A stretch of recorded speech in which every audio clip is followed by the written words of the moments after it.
और इस वक्त की बड़ी खबर, ईयू के 3 राष्ट्राध्यक्षों ने यूक्रेन का दौरा किया है। पोलैंड, चेक गणराज्य और स्लोवेनिया ने के पीएम ट्रेन से यूक्रेन की राजधानी की पहुंचे, जहां पर इन तीनों राष्ट्राध्यक्षों ने पीएम जेलेंस्की के साथ बैठक भी की। और ये 3 ही तस्वीर नेटो के सदस्य भी हैं और यूक्रेन के पड़ोसी देश भी हैं।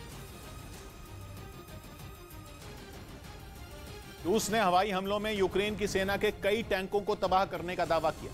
यह हवाई हमला कहां किया गया इसका तो पता नहीं चल पाया, लेकिन इसका एक वीडियो रूस के रक्षा मंत्रालय की तरफ से जारी किया गया, जिसमें रूसी सेना के हवाई हमले के बाद एक रिहायशी इलाके से आग का बहुत बड़ा गोला उठता दिखाई दिया, जिसे देखकर ऐसा लगा कि वहां बहुत बड़ा बम फट गया हो और उसके बाद पूरा इलाका धुएं के गुबार में ढक गया। इससे पहले रूसी सेना का एक जंगी हेलीकॉप्टर निशाना साधकर यूक्रेन की सेना के टैंकों पर गाइडेड मिसाइल दागता दिखाई दिया और जैसे ये मिसाइल जमीन पर मौजूद अपने टारगेट तक पहुंची, वहां बड़े धमाके के साथ कुछ टैंक ध्वस्त हो गए। कई मौकों पर तो दुश्मन के ठिकानों को निशाना बनाने के लिए ये हेलीकॉप्टर जमीन के इतने करीब आ गए कि उन्हें देखकर ऐसा लगा जैसे उन्होंने लैंडिंग कर ली हो। वहीं तय समय में अपने मिशन को अंजाम देने के बाद रूस के ये जंगी हेलीकॉप्टर एक एयरबेस पर सुरक्षित लैंडिंग करते दिखाई दिए। यूक्रेन के साथ 20 दिन से जारी जंग के बीच रूस ने खेरसोन के पूरे इलाके पर कब्जे का ऐलान कर दिया। रूस ने दावा किया कि खेरसोन पर कब्जा जमाकर उसने यूक्रेन को बड़ी चोट पहुंचाई। और रूस की सेना ने सबूत के तौर पर एक वीडियो भी जारी किया, जिसमें खेरसोन का पूरा इलाका खाली दिखाई दिया। वहां एक जगह रूस के कुछ सैनिक मोर्चा लिए खड़े नजर आए, जबकि वीडियो बना रहा सैनिक जैसे जैसे आगे बढ़ता गया, वहां जंग से मची तबाही के निशान दिखाई दिए। सड़क के किनारे कहीं यूक्रेन की सेना के टैंक तो कहीं बख्तरबंद गाड़ियां रूसी हमले की मार से बुरी तरह टूटी हुई दिखी। एक जगह तो कई मकान बमों की मार से धराशायी नजर आए। हालांकि 20 दिन से चल रहे युद्ध में यूक्रेन की सेना ने भी खेरसोन को बचाने में कोई कोर कसर नहीं छोड़ी, लेकिन रूसी सेना ने उन्हें खदेड़कर वहां कब्जे का ऐलान कर दिया। और इस वक्त की बड़ी खबर आ रही है, मिकोलाइव के तेल डिपो को रूस ने उड़ा दिया है और रूसी गोलाबारी में एक बम तेल डिपो पर आकर गिर गया। इसके बाद बड़े धमाके के बाद काला धुआं उठता हुआ दिखाई दिया और रात के अंधेरे में ये आग बेहद खतरनाक दिखाई दी। ऐसा लगा कोई ज्वालामुखी फटा हो। धुएं की वजह से शहर में रहने वाले लोगों को सांस लेने में परेशानी हो रही है और लोगों से घरों की खिड़की और दरवाजे बंद रखने की अपील भी की गई है। तस्वीर भी आप देख रहे हैं, मिकोलाइव यूक्रेन की तस्वीर है, जहां पर भीषण तबाही और यहाँ पर एक तेल डिपो में किस तरीके से अटैक होता है और उसके बाद भीषण धमाका वहां पर देखने को मिलता है। रूस ने दावा किया कि यूक्रेन के हमले में भारी नुकसान पहुंचने के बावजूद उसका एक सुखोई विमान सुरक्षित लौटने में कामयाब रहा। बाद में इस लड़ाकू विमान का वीडियो रूस के रक्षा मंत्रालय की तरफ से जारी किया गया, जिसमें दिखा कि यूक्रेन की मिसाइलों ने रूस के इस सुखोई विमान को बुरी तरह तोड़फोड़ दिया था। विमान के चारों तरफ हमले के निशान साफ दिखाई दिए, लेकिन ज्यादा नुकसान उसके पिछले हिस्से में नजर आया, जिससे यह अंदाजा लगाया गया कि उस पर पीछे से हमला किया गया होगा। उसका एक इंजन तो पूरी तरह तबाह हो चुका था, यानी दूसरे इंजन के सहारे यह विमान किसी तरह हमलों से बचता हुआ रूस के सैन्य ठिकाने तक पहुंच सका। ब्रिटेन ने यूक्रेन के मिलिट्री बेस में रूसी जासूसों की घुसपैठ का शक जताया और यह शक 2 दिन पहले पोलैंड बॉर्डर के पास लवीव शहर में पश्चिम यूक्रेन के एक मिलिट्री बेस पर हुए हवाई हमलों के बाद जताया गया, जिसको लेकर ब्रिटेन को आशंका है कि रणनीति के तहत रूस ने इस मिलिट्री बेस पर मौजूद विदेशी लड़ाकों के ग्रुप में अपने जासूसों को शामिल करवाया, जिन्होंने पोलैंड और यूक्रेन बॉर्डर के पास मौजूद इस बेस पर हवाई हमले से पहले पूरे इलाके की सटीक जानकारी रूस को मुहैया करवाई। और यह शक उस वक्त और गहरा गया जब यूक्रेन की सेना के गार्ड ने मिलिट्री बेस पर हमलों से ठीक पहले से एक संदिग्ध को लैपटॉप के साथ भागते हुए देखने का दावा किया। इन हमलों में मारे गए 35 लोगों में कई ब्रिटिश लड़ाकों के भी मारे जाने की खबर आई थी, जिसके बाद ब्रिटेन की खुफिया एजेंसियों ने इसकी जांच शुरू की।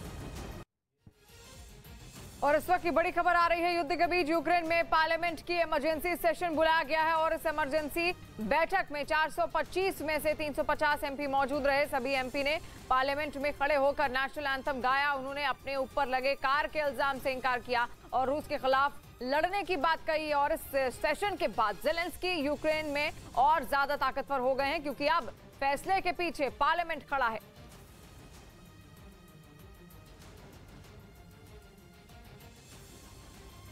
यूक्रेन की सेना ने रूस पर जवाबी कार्रवाई से जुड़ा एक वीडियो जारी किया, जिसके जरिए यह दावा किया गया कि यूक्रेन रात के अंधेरे में भी रूसी हमलों का मुंह तोड़ जवाब दे रहा है। और सामने आए इस वीडियो में यूक्रेन की तोपें आसमान में गोले दागती नजर आई। यूक्रेन ने मिसाइल बरसाते रूस के लड़ाकू विमानों को निशाना बनाया और आसमान में इतने गोले दागे जिनकी गिनती कर पाना मुश्किल हो गया। इस जवाबी कार्रवाई से वो पूरा इलाका न केवल गूंज उठा बल्कि धमाकों की रोशनी ने रात के अंधेरे को भी थोड़ी देर के लिए खत्म कर दिया। हालांकि ये पता नहीं चल पाया कि ये वीडियो किस इलाके का है। रूस को कांटे की टक्कर दे रही यूक्रेन की फौज ने मारियोपोल शहर में रूस के कई टैंकों को तबाह कर दिया, जिसका वीडियो यूक्रेन सरकार की तरफ से जारी किया गया, जिसमें साफ दिखा कि रॉकेट लॉन्चर के जरिए पहले मारियोपोल के एक इलाके में खड़े रूस के कुछ टैंकों को निशाना बनाया गया और फिर मिसाइलों की बरसात की गई। यूक्रेन के इस हमले में रूस के कई टैंकों के परखचे उड़ गए। हमले के दौरान एक टैंक से तो उसके पुर्जे इस तरह गिरते चले गए जैसे कोई खिलौना हो।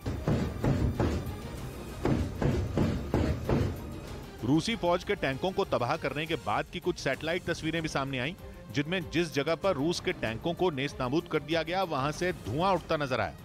साथ ही आसमान से ली गई इन तस्वीरों में कुछ जगहों पर आग भी लगी दिखी। और खेरसौन में कब्जे के बाद पहली बार रूसी सेना का काफिला कैमरे में कैद हुआ है और इस वीडियो में रूस की सेना का वाहन तेजी से हाईवे पर जाते हुए दिखाई दे रहा है। रूस की हर गाड़ी पर जेड लिखा हुआ है और पुतिन ने यूक्रेन के खिलाफ खुद का सिंबल जेड रखा है। तस्वीर आप देखिए, खेरसौन का ये इलाका है जहां पर यूक्रेन के भीतर ये रूसी काफिला दौड़ता हुआ नजर आया और हर गाड़ी पर जेड का सिंबल बना हुआ है। जेड यानी कि ये रूस को दर्शाता है, रशिया को दर्शाता है, पुतिन को दर्शाता है। यूक्रेन की सेना ने मारियोपोल इलाके में रूस के एक और मेजर जनरल को मारने का दावा किया। यूक्रेन के मुताबिक अब तक रूस के 3 बड़े अफसरों की जंग के मैदान में जान चली गई, जिसे रूस के लिए एक बड़ा झटका माना जा रहा है। यूक्रेन की सेना ने मारियोपोल में जंग के बीच मारे गए रूसी मेजर जनरल की तस्वीर सोशल मीडिया पर शेयर की, जिसमें जमीन पर बिखरी बर्फ के बीच उनका शव पड़ा दिखा। इसके बाद यूक्रेन के जवानों ने वहां तबाह हो चुके रूसी सेना के टैंकों की छानबीन की। उन्होंने एक एक कर दुश्मनों के हथियार और गाड़ियों की बारीकी से तलाशी ली। फिर अपने दुश्मनों के खात्मे के बाद यूक्रेन के कुछ जवान खुशी मनाते भी दिखे। इससे पहले भी यूक्रेन ने रूसी सेना के मेजर जनरल विताली गेरेस्मा और आंद्रेई सुकोवेत्सी के जंग में मारे जाने का दावा किया था।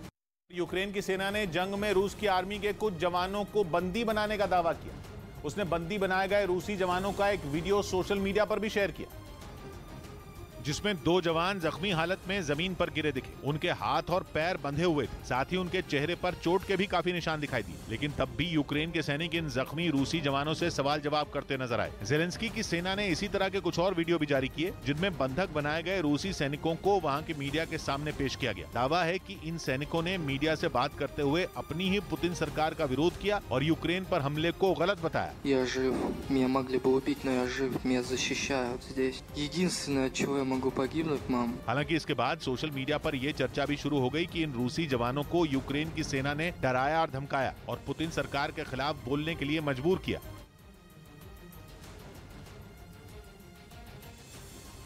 और इस वक्त एक और बड़ी खबर आ रही है। रूसी कब्जे वाले मारियोपोल शहर से दिल दिला देने वाली तस्वीर सामने आई है, जिसमें एक रूस की टैंक एक निहत्थे आम आदमी पर गोले बरसाते हुए दिखी। यूक्रेन की मीडिया इसे रूसी सेना किया नरसंहार बता रही है। ऐसे ही आरोपों पर आज रूस के खिलाफ इंटरनेशनल कोर्ट में सुनवाई भी होनी। और तस्वीर भी आप देख लीजिए, इसका वीडियो बाकायदा जारी किया गया है, जहां पर ये एक टैंक आपको दिख रहा होगा और ये आम नागरिक पर, आम शख्स पर लगातार गोले बारूद बरसाते हुए दिखाई दे रही है।